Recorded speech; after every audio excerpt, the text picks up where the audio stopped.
আসি রবিউল আউয়াল, কোনো সন্দেহ নেই একটি ঐতিহাসিক মাস।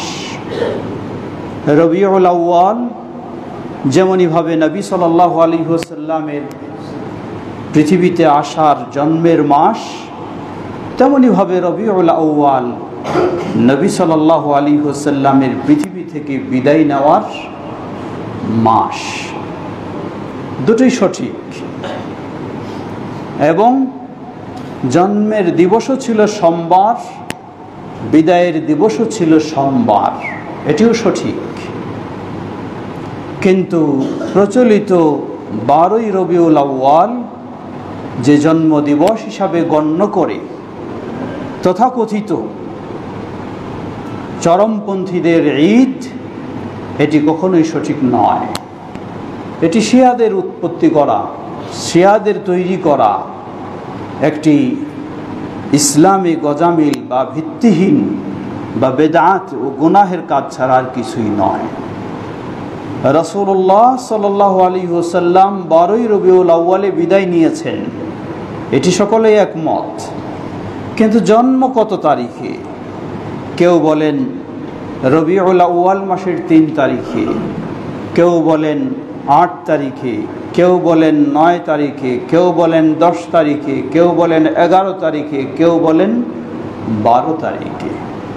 সুতরাং কখনোই জন্মের ক্ষেত্রে শুধু 12 তারিখকে ঐক্যবদ্ধ মত হিসাবে মনে করার সুযোগ নেই।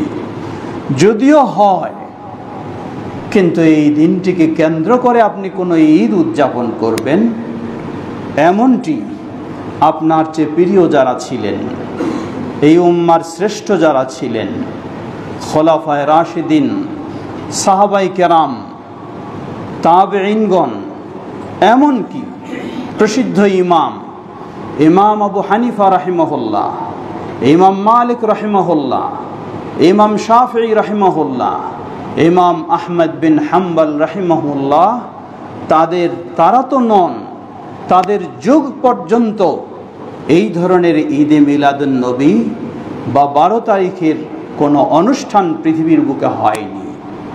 হিজরি শতাব্দী 3য় শতাব্দীর শেষে মিশরের কায়রোতে সেই ফাতেমি শিয়া, তারাই সর্বপ্রথম এই ঈদে মিলাদুন নবী নামক বেদাত এর উৎপত্তি ঘটায়। সেই শিয়াদের অনুসরণ করে তথাকথিত শিয়াদের ছোট ভাই সুন্নি বলে পরিচিত যারা, তারা আজকে এটি আমাদের মাঝেও উদযাপন করছে। আমরা বলবো কোনো সন্দেহ নেই, এটি একটি নিষিদ্ধ এবং গুনাহের কাজ, যা কখনোই নবী সাল্লাল্লাহু আলাইহি ওয়াসাল্লাম ও সাহাবায়ে কেরাম করেননি, বরং সেটিকে তারা বর্জনের জন্য কঠোরভাবে নির্দেশ দিয়েছেন। আল্লাহ আমাদের বিষয়টিকে উপলব্ধি করার এবং সেই অনুযায়ী মেনে চলার তৌফিক দান করুন। সমবেত মুসল্লিবৃন্দ, রাসূলুল্লাহ সাল্লাল্লাহু আলাইহি ওয়াসাল্লাম তিনি আসেননি বা তাকে প্রেরণ করা হয়নি আমরা তার নাম শুনে শুধু চুমু খাব, আর নাম শুনে শুধু আমরা বিভিন্ন মিলাদ করব, আর নাম শুনে আমরা শুধু জশ্নে জুলুস রাজপথে মিছিল করব।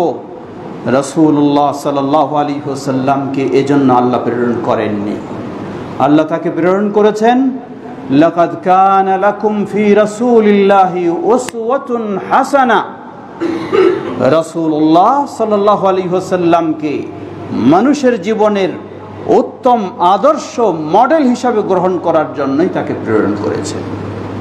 সুতরাং প্রতিটি রাসূলের অনুসারীর কর্তব্য হবে রাসূলুল্লাহ সাল্লাল্লাহু আলাইহি ওয়াসাল্লামের আদর্শকে নিজের আদর্শে সেটিকে রূপান্তরিত করা, নিজের আদর্শটাকে রাসূলের আদর্শে, নিজের আদর্শকে রূপ দেওয়া।